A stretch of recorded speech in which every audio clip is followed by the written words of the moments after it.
pukul 17 waktu Indonesia Barat. Soal perjuangan ke pusat, apapun yang diminta oleh pemerintah Aceh, Delon sebagai wakil Aceh siap memperjuangkan. Saatnya kita dengarkan dan kita saksikan Lintas 17, informasi aktual dari seluruh penjuru Aceh. Kejaksaan Tinggi Aceh menuntut 40 orang bandar narkoba dengan ancaman hukuman mati. Kabupaten Aceh Singkil Provinsi Aceh dengan menyediakan anggaran sebesar 25 miliar rupiah. Inilah Lintas 17 bersama Korwil 17 Banda Aceh.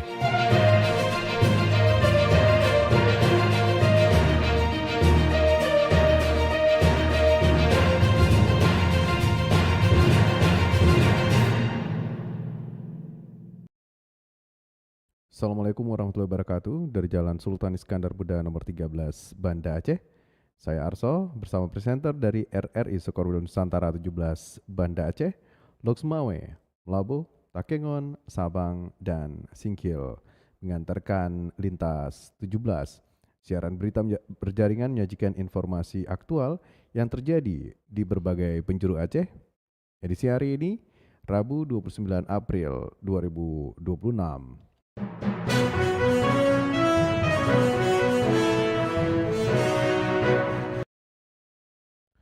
Berita utama yang dapat Anda simak sore ini diantaranya kasus kekerasan dialami seorang balita di tempat penitipan anak yang berada di Kecamatan Syah Kuala Banda Aceh. Peristiwa ini terungkap setelah rekaman CCTV beredar luas. Ungkap Aceh Besar Pesiji Jemaah Calon Haji. Siaran berita berjaringan ini dapat juga Anda akses melalui RRI Digital. Serta turut disiarkan Radio Bena FM Subul Salam, Merdu FM Pidijaya, Radio Sapa FM, Suara Bujang Salim Loksmawe, Radio Asalam Uin Araniri Darussalam Banda Aceh, Radio Suara Sabang, Radio Mutiara FM PD, Radio Cempala Kuning Aceh Timur, Radio Suluh Tamiang, serta dirile RRI, Radio Rimbaraya.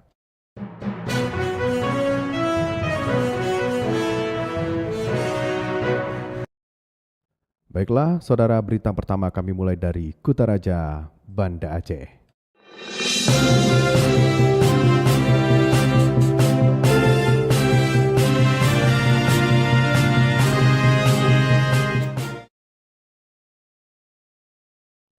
Kasus kekerasan dialami seorang balita di tempat penitipan anak yang berada di Kecamatan Syah Kuala Banda Aceh. Peristiwa ini terungkap setelah rekaman CCTV beredar luas. Selengkapnya dilaporkan Munzir Budiana. Kasus dugaan kekerasan terhadap anak di bawah umur terjadi di sebuah tempat penitipan anak Baby Planner Daycare yang berada di salah satu desa di Kecamatan Syah Kuala, Kota Banda Aceh. Peristiwa ini viral setelah rekaman kamera pengawas CCTV beredar luas di media sosial. Dalam rekaman tersebut terlihat seorang pengasuh diduga melakukan tindakan kekerasan fisik secara berulang terhadap seorang balita perempuan berinisial R berusia 1 tahun 8 bulan. Kejadian ini pun memicu keprihatinan publik dan menjadi perhatian luas masyarakat. Pihak kepolisian dari Polresta Banda Aceh langsung turun tangan menangani kasus tersebut. Kasat Reskrim Polresta Banda Aceh, Miftahuda Diza Fejuwono mengatakan pihaknya telah melakukan pemeriksaan terhadap terduga pelaku. Dalam proses penyelidikan, kepolisian juga telah memanggil 6 orang sebagai saksi. Dan di mana kita telah mengambil langkah-langkah dengan melakukan upaya dan kita mendatangi TKP dan juga mengecek suatu tempat terjadinya suatu kejadian tersebut, suatu peristiwa tersebut. Dan juga saat ini kita telah mengambil beberapa keterangan sebanyak 6 orang. Salah satunya adalah pengelola yayasan dan juga para pengasuh di yayasan tersebut, dan juga saat ini telah mengamankan untuk dimintai keterangan yang kita duga sebagai pelaku kekerasan terhadap anak tersebut berinisial DS 24 tahun. Sementara itu, Wakil Wali Kota Banda Aceh Abdal Khalilullah dalam konferensi pers kepada wartawan malam tadi memastikan berdasarkan hasil investigasi sementara pemerintah Kota Banda Aceh bahwa tempat penitipan anak tersebut tidak memiliki izin operasional sehingga pemerintah mengambil langkah tegas menutup tempat penitipan anak Baby Planner Daycare. Kita akan menindak tegas, insya Allah nggak ada hal-hal yang harus kita tutupi, semua hal akan kita tindak sampai tuntas, dan kami juga terus berkoordinasi juga dengan pihak kepolisian. Hal-hal yang terkait dengan hal-hal yang pidana nanti kita minta backupnya dari kawan-kawan kepolisian. Yang pasti kami sangat prihatin terhadap hal yang terjadi hari ini, karena ini yang selayaknya tidak harus terjadi di Kota Banda Aceh. Wakil Wali Kota Banda Aceh juga mengatakan pemerintah akan melakukan evaluasi secara menyeluruh bagi semua tempat penitipan anak terkait dengan masalah perizinan. Selain itu, pemerintah memastikan akan mengawal kasus ini hingga tuntas dan memberikan jaminan pemulihan psikologi terhadap korban. Dari Banda Aceh, reporter Munzir Budiana melaporkan.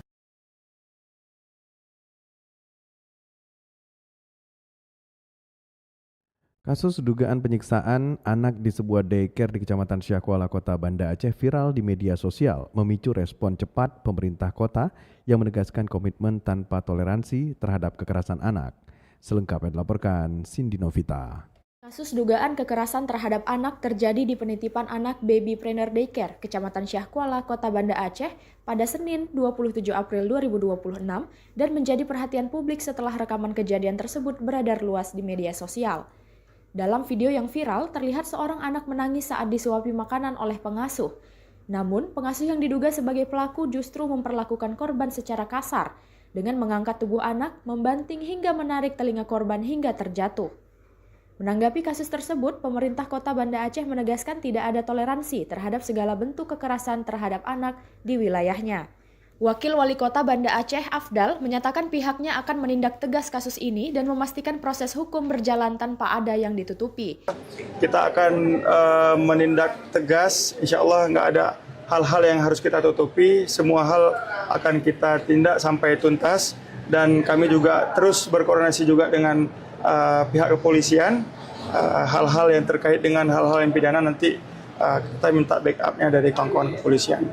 Sementara itu, pihak Yayasan Daycare telah mengambil langkah awal dengan memberhentikan 3 orang yang terlibat termasuk terduga pelaku utama. Hingga kini pelaku juga telah menjalani pemeriksaan oleh Polresta Banda Aceh untuk proses hukum lebih lanjut. Pemerintah berharap kasus ini menjadi perhatian bersama untuk meningkatkan pengawasan terhadap lembaga penitipan anak serta memastikan lingkungan yang aman dan layak bagi tumbuh kembang anak di Kota Banda Aceh. Dari Banda Aceh, Cindy Novita melaporkan. Pemkab Aceh Besar melaksanakan prosesi pesijuk atau tepung tawar bagi jemaah calon haji atau JCH. Selengkapnya dilaporkan TC Maulidia Putri.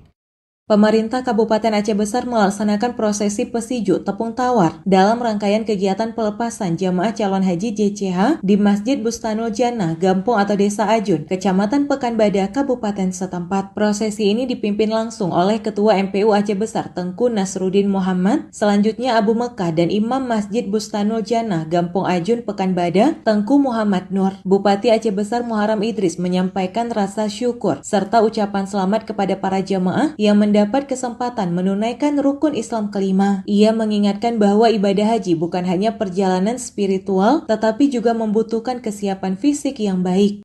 Selamat menunaikan ibadah haji 1440 Hijriah.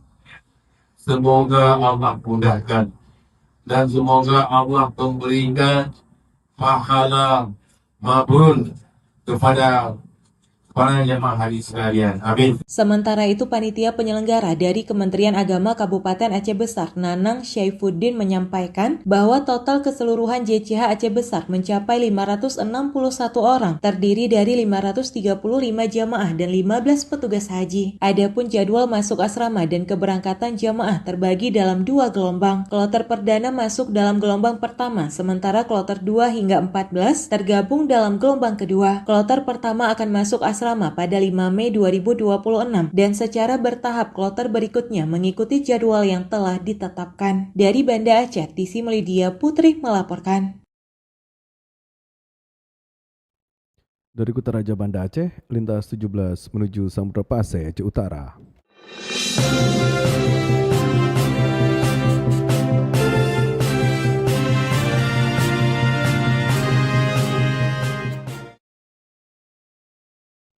Cuaca panas ekstrim landa Loksmawe. Dr. Amrullah imbau warga waspada dehidrasi, heatstroke, dan penyakit akibat suhu tinggi. Selengkapnya dilaporkan Anita Diana. Peningkatan suhu udara yang melanda Lok Sumawe dan sekitarnya dalam beberapa hari terakhir mendapat perhatian serius dari tenaga kesehatan. Suhu yang kerap melebihi 32 derajat Celcius dinilai berpotensi menimbulkan berbagai gangguan kesehatan jika tidak diantisipasi dengan baik. Kepala UPTD Puskesmas Menggedung, Dr. Amrullah menjelaskan bahwa kondisi cuaca panas ekstrim dapat memicu dehidrasi akibat kekurangan cairan tubuh. Selain itu, resiko serangan panas atau heat stroke juga meningkat, di mana suhu tubuh bisa mencapai 40 derajat Celcius dan membahayakan keselamatan. Ia menambahkan, cuaca panas juga berpotensi meningkatkan kasus infeksi saluran pernapasan akibat paparan debu, gangguan irama jantung bagi penderita penyakit kronis, serta masalah kulit seperti iritasi dan terbakar akibat sengatan matahari. Akibat daripada suhu yang ekstrim ini, pertama adalah masalah kesehatan, yaitu dehidrasi ya, bisa terjadi dehidrasi karena kondisi tubuh kekurangan cairan akibat suhu yang meningkat. Kemudian juga terjadi serangan panas sampai heat stroke ya, di mana suhu tubuh bisa mencapai 40 derajat Celcius akibat serangan panas ini. Kemudian satu lagi adalah peningkatan penyakit infeksi ya, karena mungkin banyak debu dan seterusnya, sehingga penyakit infeksi pernapasan tentunya meningkat, sehingga kita perlu melakukan pencegahan, yaitu menggunakan masker. Kemudian juga terjadi gangguan irama jantung bagi pasien yang memiliki penyakit kronis, sehingga perlu kita perhatikan. Menurutnya, kelompok rentan seperti lansia, ibu hamil, balita, serta penderita penyakit kronis seperti diabetes dan jantung perlu lebih waspada, termasuk juga para pekerja yang beraktivitas di luar ruangan dengan paparan sinar matahari langsung. Untuk mencegah dampak buruk tersebut, masyarakat diimbau memperbanyak konsumsi air putih, mengkonsumsi buah dan sayur yang tinggi kandungan cairan, serta menjaga asupan nutrisi. Selain itu, warga disarankan menghindari aktivitas di luar ruangan saat cuaca terik, menggunakan pelindung seperti topi atau payung, serta memakai masker jika kondisi berdebu. Langkah sederhana ini penting untuk menjaga kesehatan agar tetap terhindar dari dampak cuaca panas ekstrim. Dari Lok Sumawe, Anita Diana melaporkan. RRI terus mengudara untuk Indonesia. TNI AD Kodim 0103 Aceh Utara memastikan harapan puluhan pelajar dan warga desa Pelupakam, Kecamatan Tanah Luas, Kabupaten Aceh Utara, untuk memiliki akses jalan yang aman segera terwujud. Selengkapnya dilaporkan Saifullah Nurdin.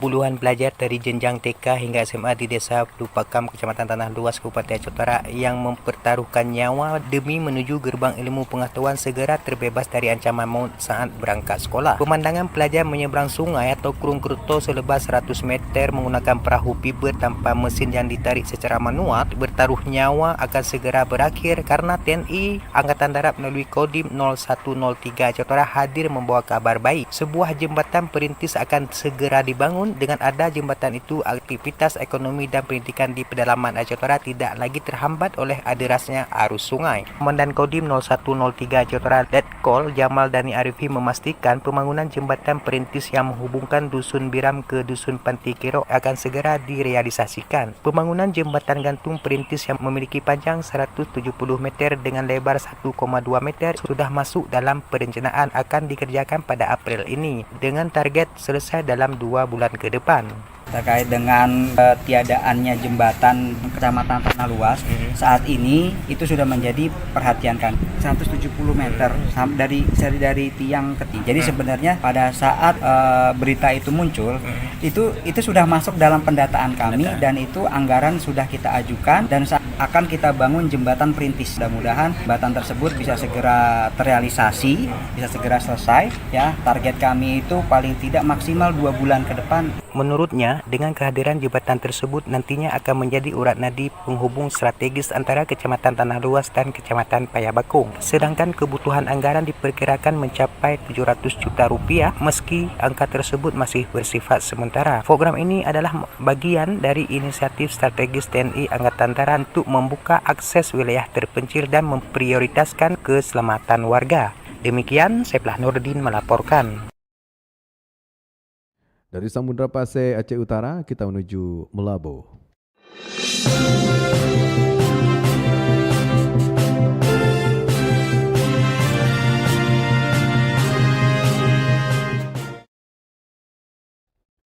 Dharma Wanita Persatuan DWP Kabupaten Aceh Barat memperkuat sinergi lintas sektor dalam upaya peningkatan ketahanan keluarga melalui kegiatan Majelis Taklim Talkshow edukatif yang digelar di Aula Kantor Camat Samatiga. Selengkapnya dilaporkan Irham Syah. Dharma Wanita Persatuan Kabupaten Aceh Barat memperkuat sinergi lintas sektor dalam upaya peningkatan ketahanan keluarga melalui kegiatan Majelis Taklim Talkshow edukatif yang digelar di Aula Kantor Camat Samatiga. Kegiatan ini tidak hanya menyoroti pola asuh anak dan remaja, tetapi juga menekankan pentingnya kolaborasi antara organisasi perempuan dan perangkat daerah dalam memberikan layanan edukasi dan pendampingan kepada masyarakat. PLT Ketua DWP Aceh Barat Nyonya Julfahnur Syafitri Kurdi mengatakan program tersebut merupakan bagian dari strategi memperluas jangkauan pembinaan keluarga hingga ke tingkat desa. Agenda ini merupakan wujud dari pelaksanaan arahan dari penasihat Dharma Wanita Aceh Barat, Bapak Bupati, bahwa gaung Majelis Taklim ini harus sampai ke desa-desa di Kecamatan Aceh Barat. Insya Allah kegiatan Majelis Taklim ini akan kontinu kita laksanakan. Perdana kita laksanakan di Kecamatan Samatiga.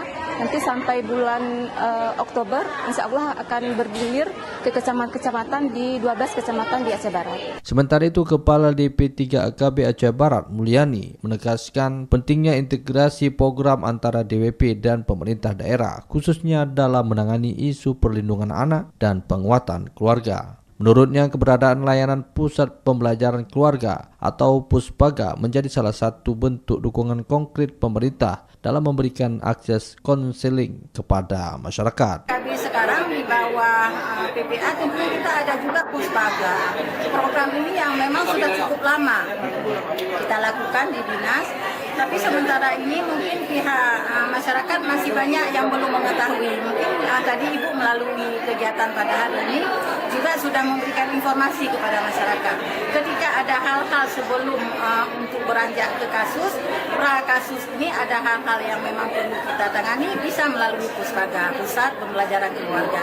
Dan di situ hadir juga psikolog yang sudah kita sediakan. Dalam kegiatan tersebut, peserta juga mendapatkan pemaparan materi dari 3 narasumber yang membahas pendidikan karakter berbasis kearifan lokal, perlindungan anak, serta fikih anak dalam perspektif Islam. Camat Samatiga Khairul Diansa Putra menyampaikan dukungannya terhadap kegiatan tersebut sebagai langkah strategis dalam mendekatkan layanan pembinaan keluarga kepada masyarakat. Alhamdulillah kita menyambut baik dengan ide-ide gagasan-gagasan pimpinan yang membuat sebuah terobosan untuk memperpanjang langkah majelis ilmu sehingga serapan ilmu-ilmu yang memang biasanya dilaksanakan terpusat di kabupaten hari ini terjadi atau dilaksanakan majelis ilmu yang kedua di tahun 2026 ini. Yang pertama kemarin di Kabupaten Aceh Barat terpusat, kemudian yang kedua terpilih di Kecamatan Samatiga dan mungkin akan berlanjut ke kecamatan-kecamatan lainnya. Harapan kita selain daripada agenda-agenda majelis rutin yang ada di kecamatan juga, hari ini telah didukung juga oleh agenda-agenda majelis kabupaten yang dilaksanakan di kecamatan. Selain itu juga nanti akan juga di setiap kecamatan ada majelis kecamatan dan juga ada majelis di kampung-kampung. Artinya kegiatan Pak Bupati yang hari ini dilaksanakan melalui Dharma Wanitanya, alhamdulillah sudah terlaksana dan sudah mulai terwujud realisasi daripada gagasan-gagasan beliau yang positif untuk meningkatkan pengetahuan di sektor majelis ilmu di Kabupaten Aceh Barat. Reporter RRI Melabo Irham Syah melaporkan. Polemik penentuan kriteria desil dalam program JKA berdampak pada meningkatnya warga yang melakukan revisi data KTP di Dinas Kependudukan dan Pencatatan Sipil. Selengkapnya dilaporkan Arif Rizalul.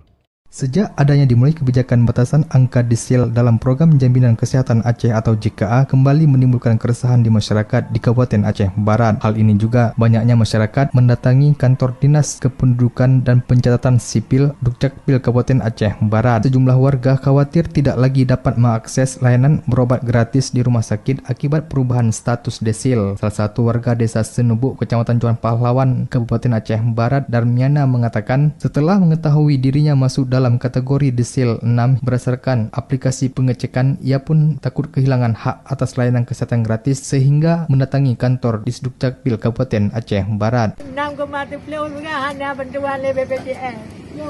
Bang jalan dia tekek lah, aku minta ke dah, aku bukan kukuan lah, pentar-pentar untuk akan aku baca lah. Sementara itu, pelaksana tugas PLT Kepala Dukcapil Kabupaten Aceh Barat Riki Abadi mengatakan bahwa penentuan desil bukan kewenangan pihaknya, hanya Dukcapil berperan dalam penyediaan dan pembaruan data administrasi kependudukan masyarakat. Peran saya ke masyarakat lebih memilih informasi, terutama yang banyak beredar itu belum tentu semua benar, apalagi isu-isu hoax juga banyak yang mengaitkan dengan Dukcapil dengan desil seperti itu, atau terkait dengan keterbatasan belangko KTP sehingga membuat kepanikan di masyarakat. Sebab banyaknya masyarakat merasa khawatir ketika masuk desil tinggi karena bisa berdampak pada kelayakan penerima bantuan itu. Dukcapil Kabupaten Aceh Barat harapkan masyarakat untuk tidak cepat terpancing berbagai isu hoak dan apabila masyarakat membutuhkan informasi bisa datang langsung ke pelayanan Dukcapil Kabupaten Aceh Barat. Reporter RRI Arif Rizalul melaporkan. Progres pembangunan gedung koperasi Merah Putih di Desa Suak Timah, Kecamatan Samatiga, Kabupaten Aceh Barat telah mencapai 70% dan mendekati tahap penyelesaian. Selengkapnya kembali dilaporkan Irham Syah. Pembangunan gedung koperasi Desa Merah Putih atau KDMP di Kecamatan Samatiga, Kabupaten Aceh Barat terus menunjukkan progres signifikan di sejumlah titik lokasi. Salah satunya di Desa Suak Timah yang hampir rampung dengan persentase lebih dari 70%. Dan Ramil 09 sama 3 Kodim 0105 Aceh Barat Kapten Infanteri Desman menyampaikan bahwa saat ini pembangunan berlangsung di 4 kampung, yakni Suak Semase, Pucuk Lung, Lok Bubun, dan Suak Timah. Untuk sementara kita ada 4 titik, Pak. Di antaranya di Suak Semase, Desa Suak Mase, Desa Pucuk Lung, Desa Lububun, yang ini Desa Suak Timah. Untuk progresnya, kalau di Desa Lububun sudah lebih kurang 13%. Untuk Pucuk Lung sudah berjalan sekitar 21%. Dan tentunya sudah ada dinding, lagi pemasaran dinding. Kalau yang ini, Suak Timah sudah berjalan 70%, 10 Pak ya. Nah, ini lagi dalam penyiapan, tentunya atapnya. Ketika atapnya sudah siap, tentunya di bawah sudah bisa dimainkan keramik dan plafon grey. Desmond menjelaskan gedung koperasi di Suak Timah dirancang memiliki 5 ruang gerai, dilengkapi ruang klinik lengkap dengan kamar mandi serta gudang di bagian belakang, termasuk ruang penyimpanan tabung gas LPG. Dalam proses pembangunan, personel Koramil dan Kodim turut dilibatkan bersama prajurit YONTP serta masyarakat setempat. Khusus untuk pekerjaan rangka baja, pihaknya menggunakan tenaga profesional. Di sisi lain, Camat Samatiga Khairul Dian Saputra menyebutkan bahwa secara umum progres pembangunan koperasi Merah Putih di wilayahnya terus mengalami kemajuan. Di Kecamatan Samatiga itu untuk unit bangunan tersalur dan terbangun di 4 kampung yang masih dalam progres penyelesaian. Alhamdulillah hari ini salah satu kampung di Kecamatan Samatiga itu Kampung Suak Timah sudah progres hampir mencapai 90%. Disusul oleh 3 kampung yang lainnya. Kemudian juga ada program dari Dinas Kelautan melalui kementeriannya untuk pendirian koperasi Merah Putih khusus untuk nelayan. Itu diwacanakan di Kecamatan Samatiga ada 2 unit di Kampung Suak Semasih dan Kampung Kuala Bubun. Ini masih dalam progres pematangan terhadap alas hak tanahnya. Alhamdulillah hasil pengukuran dan peninjauan lokasi sudah sesuai untuk kepentingan pembangunan koperasi Merah Putih nelayan, namun masih kita tunggu daripada alas haknya. Minimal hak adat sporadik daripada kecil kampung yang menyatakan bahwa itu adalah sebuah aset daripada kampung. Khairul menambahkan pembentukan koperasi di seluruh kampung di Kecamatan Samatiga telah rampung, sejalan dengan instruksi pemerintah pusat dan tindak lanjut pemerintah daerah. Reporter RRI Melabo Irham Syah melaporkan. Dari Melabo, lintas 17 bergerak menuju dataran tinggi Tanah Gayo.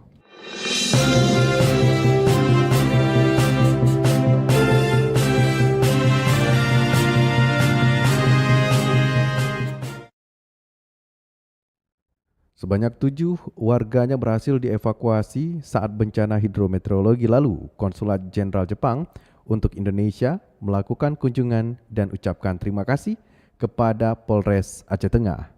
Selengkapnya dilaporkan Fitra Jayadi.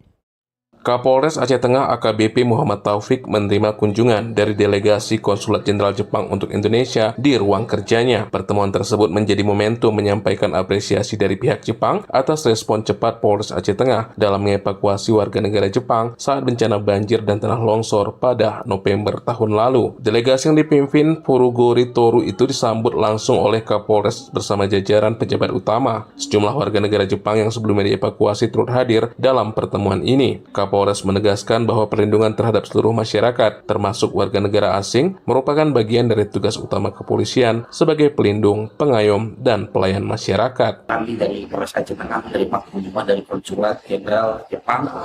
Biasanya maksud dan tujuan dari rekan-rekan tersebut yaitu memberikan ucapan terima kasih atas pertolongan dari kepolisian pada saat terjadinya bencana.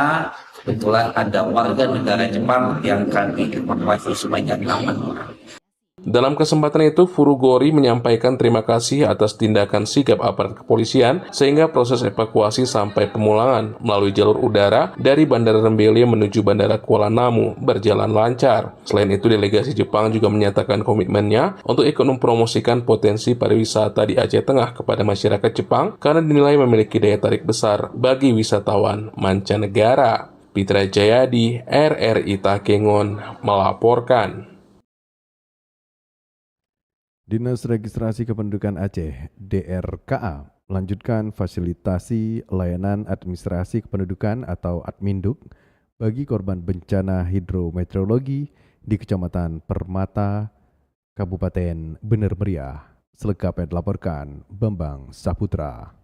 Dinas Registrasi Kependudukan Aceh (DRKA) melanjutkan fasilitasi layanan administrasi kependudukan Adminduk bagi korban bencana hidrometeorologi di Kabupaten Bener Meriah untuk sejumlah kecamatan seperti Kecamatan Permata, Mesidah, Bener Kelipah, dan Bandar yang dipusatkan di kantor Camat Permata pada Selasa 28 April 2026. Sehari sebelumnya kegiatan serupa juga digelar di Kecamatan Timang Gajah untuk pelayanan bagi masyarakat dari Kecamatan Timang Gajah, Gajah Putih, dan Pintu Rimagayu. Kepala Dinas Registrasi Kependudukan Aceh Teguh Sarbaini mengatakan, kegiatan jemput bola fasilitasi layanan Adminduk merupakan upaya percepatan pemulihan dokumen kependudukan bagi warga korban bencana hidrometeorologi untuk melakukan penggantian dokumen kependudukan yang hilang atau rusak. Kegiatan jempol fasilitasi jemput bola ini adalah dalam rangka percepatan pemulihan pasca bencana hidrometeorologi.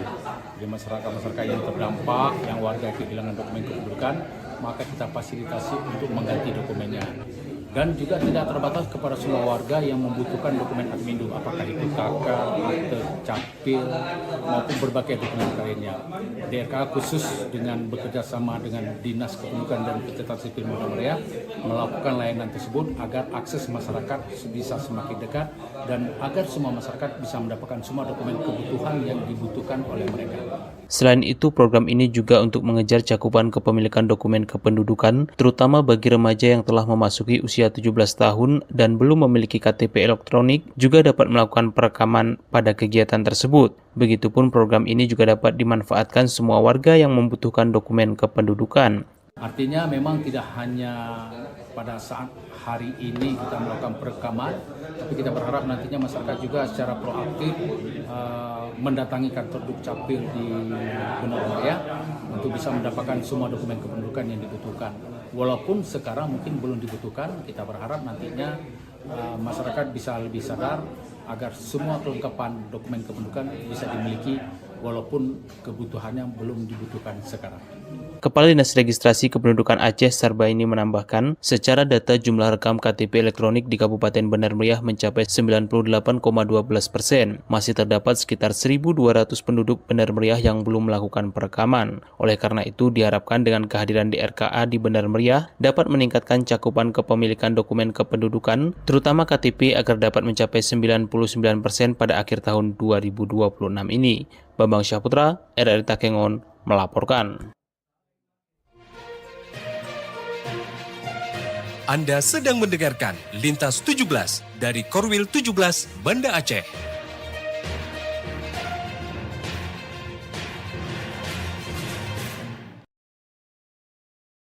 Anda telah menyimak berita-berita dari Kota Raja Banda Aceh, Lok Semawe, Melabuh, dan Takengon. Kami ajak Anda menuju 0 km Indonesia, Pulau W.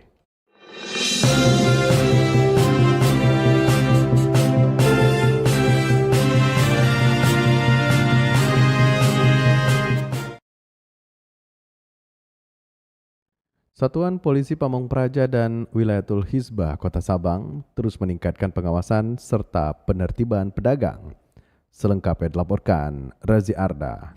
Satuan Polisi Pamong Praja dan Wilayatul Hizbah Kota Sabang terus meningkatkan pengawasan serta penertiban pedagang. Kegiatan ini difokuskan di kawasan pasar pagi dan trotoar guna menjaga ketertiban umum serta kenyamanan masyarakat. Pelaksana tugas Kepala Subseksi Petugas Tindak Internal Satpol PP dan WIH Kota Sabang Joko Haryanto mengatakan pihaknya setiap pagi rutin melakukan pengawasan di wilayah pasar guna memastikan para pedagang berjualan sesuai aturan yang telah ditetapkan. Terus setiap paginya kita dari Satpol PP ini tetap melaksanakan penertiban pengawasan di daerah pasar pagi, jalan-jalan trotoar, untuk tanggapan dari masyarakat dan para pedagang.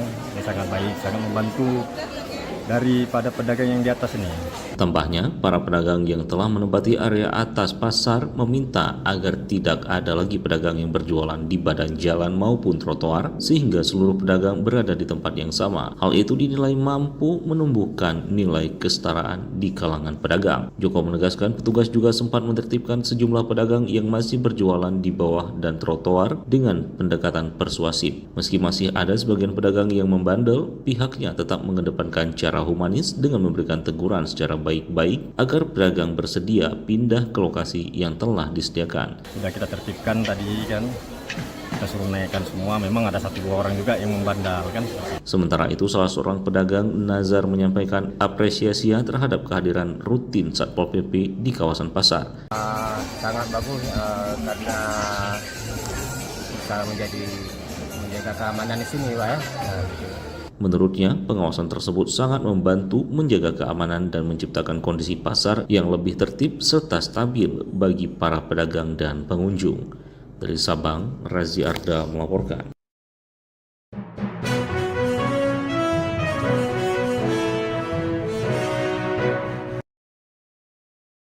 Dengan berakhirnya laporan tadi, berakhir sudah Lintas 17 sore ini. Berita utama dari RRI Wilayah Batas Selasar, Koridor 17 Banda Aceh. Atas perhatian Anda kami ucapkan terima kasih. Wassalamualaikum warahmatullahi wabarakatuh. Sekali di udara, tetap di udara. Demikian Lintas 17 sore ini, produksi Korwil 17 Banda Aceh.